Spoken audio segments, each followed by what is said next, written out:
विक्रम अपने गांव से अपने अजीब कारनामों के लिए निकाल दिया गया था और आज वो पेड़ की एक डाल पर बैठ उसी डाल को काट रहा था। एक दूसरा व्यक्ति जो श्रीमंत दिख रहा था, वो इस घटना को देख रहा था। उसने जाकर विक्रम से पूछा, अरे भाई, ये क्या कर रहे हो? दिख नहीं रहा कि डाल काट रहा हूँ। अरे भाई, अगर तुम इस तरह से डाल को काटोगे तो खुद भी गिर जाओगे। कुछ भी कहते हो, तुम बस देखते जाओ। जयचंद ने सोचा कि शायद विक्रम कोई तरकीब लगा रहा है, पर देखते ही देखते डाल कट गई और विक्रम नीचे गिर पड़ा। मैं भी कहां इस मूर्ख की बातों में आकर इसे देखने लगा। हाय, बहुत दर्द हो रहा है, लेकिन देखा डाल तो कट गई ना। अब इस डाल का क्या करोगे? कुछ नहीं, अगर किसी को जरूरत पड़ी तो वो ले जाएगा। अब मैं चला, मुझे राजा से मिलना है, बहुत जरूरी काम है। अच्छा, क्या काम है? तुम्हें क्यों बताऊं, राजा और मेरे बीच की बात है। ये कहकर विक्रम राज्य की तरफ बढ़ने लगा और जयचंद उसके पीछे पीछे जाने लगा। जैसे ही विक्रम ने राज्य में पैर रखे, वैसे ही वहाँ वर्षा शुरू हो गई। देखा कैसे मैंने आते ही वर्षा करा दी। मूर्ख, तो वर्षा अपने समय से हुई है, तुम्हारे आने से नहीं। पास ही के खेत में कुछ लोग थे। उन्होंने ये देखा और विक्रम के पास आकर कहने लगे, प्रभु, कौन है आप? इस जगह पर 1 वर्ष से वर्षा नहीं हुई और आपके आते ही वर्षा शुरू हो गई। धन्य है प्रभु, आप धन्य हैं। आपके दिव्य चरण इस गांव में पड़ते ही हमारे तो भाग्य खुल गए। आप इसी गांव में रहिए और कहीं जाइएगा नहीं। गाओ, मेरे गुणगान गाओ और सबको बताओ, विक्रम आ गया है और राज्य के दुख काट गया है। जयचंद इस घटना को देख अपने माथे पर हाथ रख देता है और सोचता है, ये लोग भी मूर्ख हैं और ये तो नीरा मूर्ख है ही, लेकिन मैं इसका इस्तेमाल कर सकता हूँ। असल में जयचंद को भ्रष्ट होने के नाते राज्य से निकाल दिया गया था। इसी कारण वो राज्य के बाहर जंगल में था। जयचंद मौके का फायदा उठाकर लोगों से कहता है, ये है बाबा विक्रम, मुझे राज्य से बाहर निकाला गया और मैंने इनसे मदद मांगी तो आज इन्होंने मेरी मदद कर दी है। जाओ और ये बात पूरे राज्य में बता दो। अरे पर बारिश तो मैंने कराई, तुमने मदद कब मांगी मुझसे? बाबा विक्रम कहना चाह रहे हैं कि यदि कोई मदद ना मांगता तब भी वो तुम सबकी मदद जरूर करते। बहुत उदार है बाबा। बाबा विक्रम की सदा जय हो। चलो महाराज को ये खबर सुनाई जाए। अब वहाँ सिर्फ विक्रम और जयचंद बचे। अन्य व्यक्ति इस खबर को पहुँचाने राज्य में चले गए।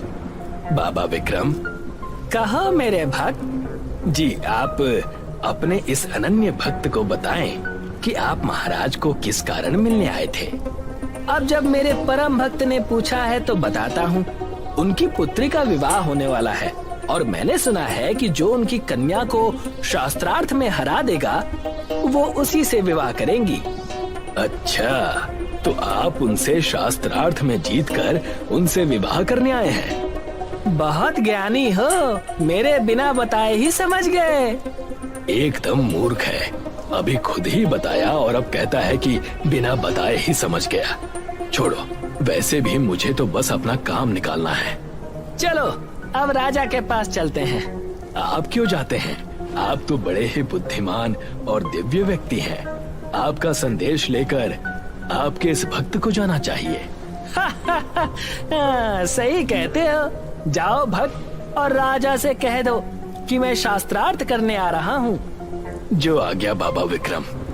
ये कहकर जयचंद वहाँ से सीधे राजमहल पहुँच गया। राजा की दरबार लगी थी और राजा के कानों तक विक्रम और जयचंद की खबर पहुँच गई थी। जैसे ही जयचंद दरबार में पहुँचा, उसने गुहार लगाई। महाराज आदित्यनाथ की जय हो, महाराज आदित्यनाथ की जय हो। महाराज, मैं तो वन में बिना किसी आशा के घूम रहा था कि तभी बाबा विक्रम ने मुझे एक नई आशा, एक नई उमंग दे दी। मैंने भी सुना है कि उनके दिव्य चरण पड़ते ही गांव के भाग्य खुल गए। इस बार मैं तुम्हें क्षमा करता हूँ क्योंकि गांव की विपत्ति दूर हुई है और हर्ष का माहौल है। महाराज, बाबा विक्रम ने कहा है कि ये वर्षा उनकी तरफ से आपके राज्य को एक भेंट स्वरूप है। हम आभारी हैं। और क्या कहा उन्होंने? उन्होंने कहा कि राजकुमारी जी को वो शास्त्रार्थ में हराकर उनसे विवाह करेंगे। वो बहुत ज्ञानी होंगे, पर बड़े बड़े विद्वान मेरी बेटी से नहीं जीत पाए हैं। ठीक है, तुम उन्हें आज ही ले आओ। अब सारी चीजें जयचंद के अनुसार हो रही थी। उसका षड्यंत्र सफलता की कगार पर था। कुछ दिन बीता और समय आ गया था।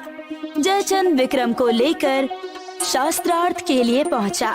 वहां राजकुमारी मंदरा, राजा आदित्यनाथ और एक नया मंत्री किशन भी था। स्वयंवर का शास्त्रार्थ शुरू किया जाए। क्षमा कीजिएगा महाराज, लेकिन बाबा विक्रम का कुछ कहना है। आप वो पहले सुन ले, फिर ये स्वयंवर शुरू किया जाए। कहिए, क्या कहना चाहते हैं आप? विक्रम मौन रहा। ये देख मंत्री ने किशन से पूछा, कहीं मौन व्रत तो धारण नहीं कर लिया है आपके बाबा ने? बिल्कुल सही समझे आप मंत्री जी। आज बाबा का मौन व्रत है, इसीलिए वो बिना बोले यानी मौन होकर सिर्फ इशारों में शास्त्रार्थ करेंगे। बाकी अगर राजकुमारी चाहें तो वो आम तरीके से कर ले। आप किसी भी तरह से शास्त्रार्थ करें, हमें कोई दिक्कत नहीं। और जिस ढोंगी को यहाँ लाकर बिठाया है, उन्हें जैसे शास्त्रार्थ करना है वैसे करने दीजिए। ये सुनकर विक्रम के चेहरे के रंग उड़ गए और उसे काफी गुस्सा आया। उसने अपनी आंखें गुस्से में बड़ी कर ली और मुंह फुला लिया। बाबा विक्रम बहुत गुस्से में है। आप ढोंगी ना कहें, वरना वो वर्षा का भेंट वापस ले लेंगे और इस राज्य में कभी बरसात नहीं होगी। विक्रम तेजी से सिर हिलाता है। पुत्री, अपने शब्द वापस ले लो। लोगों की आस्था इस समस्या से जुड़ी हुई है और अगर इन्होंने वर्षा बंद कर दी तो बड़ी परेशानी हो जाएगी। ठीक है पिताजी, क्षमा कीजिएगा। ये सुनकर विक्रम मुस्कुराने लगा और संतोष में सिर हिलाने लगा। 3 सवाल पूछे जाएंगे राजकुमारी की तरफ से और उन प्रश्नों का उत्तर बाबा विक्रम देंगे। यदि वो तीनों प्रश्नों के उत्तर दे पाए या राजकुमारी के तथ्यों को गलत साबित कर दिया तो जीत विक्रम की होगी और ना कर पाए तो राजकुमारी की। मंत्री के ये कहते ही शास्त्रार्थ शुरू हुआ और राजकुमारी ने बिना मौन रहे पहला प्रश्न किया परखने के लिए। इस राज्य में कितनी चिड़िया है? विक्रम अपने दोनों हाथ खड़े कर देता है, ये बताने के लिए कि उसे ये सब नहीं पता। पर जयचंद बात पलट देता है। ये कह रहे हैं 10,000। ये कैसे हो सकता है? इतनी जल्दी इन्होंने उत्तर कैसे दे दिया? मुझे इसके पीछे का अर्थ बताएं। अगर चिड़िया इससे अधिक हुई या कम हुई तो? ये सुनकर विक्रम अपना दायां हाथ बाईं ओर लेता है और बायां हाथ दाईं ओर। विक्रम बस ऐसे ही कुछ खेल कर रहा था, पर जयचंद फिर से बात पलट देता है।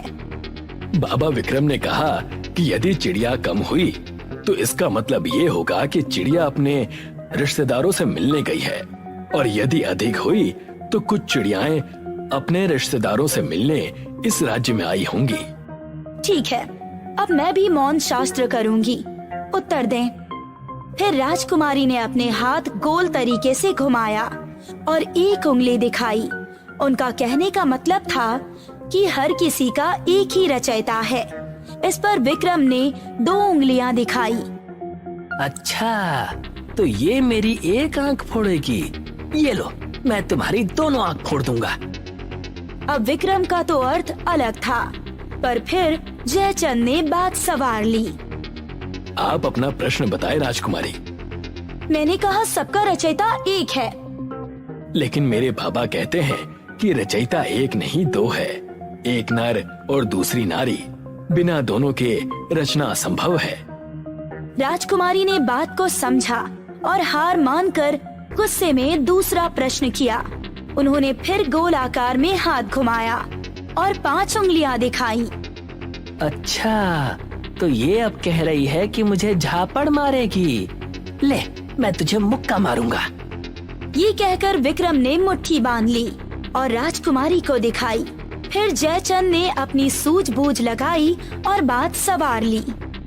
मैंने कहा था कि सारी सृष्टि 5 तत्वों से बनी है। जी, और मेरे महाराज ने कहा है कि ये 5 तत्व एक ही जगह से उत्पन्न हुए हैं, जो है परम तत्व। राजकुमारी के 3 प्रश्न पूरे हुए और राजकुमारी ने अपनी हार स्वीकार की, पर राजकुमारी के मन में खटास बनी थी। ये शास्त्रार्थ बाबा विक्रम जीत गए हैं। राजकुमारी मंदिरा की हार हुई। इसी के साथ ये स्वयंवर समाप्त होता है। महाराज, यदि आपकी आज्ञा हो तो मैं मंत्री जयचंद से कुछ पूछना चाहता हूँ। जैसी आपकी इच्छा। पूर्व मंत्री जी, ये आपके बाबा का मौन व्रत कब तक चलेगा? बस अभी संध्या तक इनका मौन व्रत समाप्त हो जाएगा। संध्या होने में बस कुछ ही देर है। आप प्रतीक्षा कीजिए, फिर हम इनसे दहेज की बात कर लेंगे। ये सुनकर जयचंद ने सोचा कि अब बात पक्की होगी, पर बात तो कुछ और ही थी। संध्या हो गई और किशन ने विक्रम से पूछा, बाबा विक्रम, कहो भक्त, क्या चाहते हो? और वर्षा करा दूं? नहीं नहीं बाबा, मैं बस ये जानना चाहता था कि आपने इशारों में कहा क्या था राजकुमारी से। बस इतनी सी बात भक्त, अभी बता देता हूँ। तुम्हारी राजकुमारी ने पूछा कि इस गांव में कितनी चिड़िया है, तो मैंने कहा कि ये कोई सवाल थोड़ी है, मुझे नहीं पता कितनी चिड़िया है। और बाकी प्रश्नों का? जयचंद की सांसें थम सी गई, पर अब भागने का कोई रास्ता न था।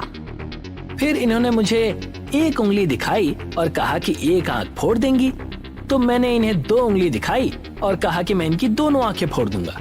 फिर इन्होंने हाथ खोलकर 5 उंगलियां दिखाई और कहा कि 1 चाटा मारेंगी, तो मैंने भी मुट्ठी बांधी और कहा कि मैं मुक्का मारूंगा। वाह, आप तो बड़े ही ज्ञानी निकले। क्यों महाराज? डाल दो इन दोनों को काल कोठरी में। मैं तो यूं ही डर रहा था कि ये वर्षा रुकवा देगा।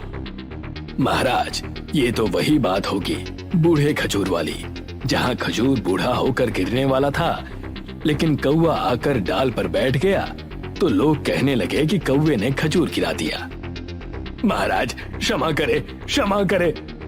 मेरी पुत्री का विवाह इस मूर्ख से करा रहा था। पाखंडी, अब तुझे कभी रिहा नहीं किया जाएगा।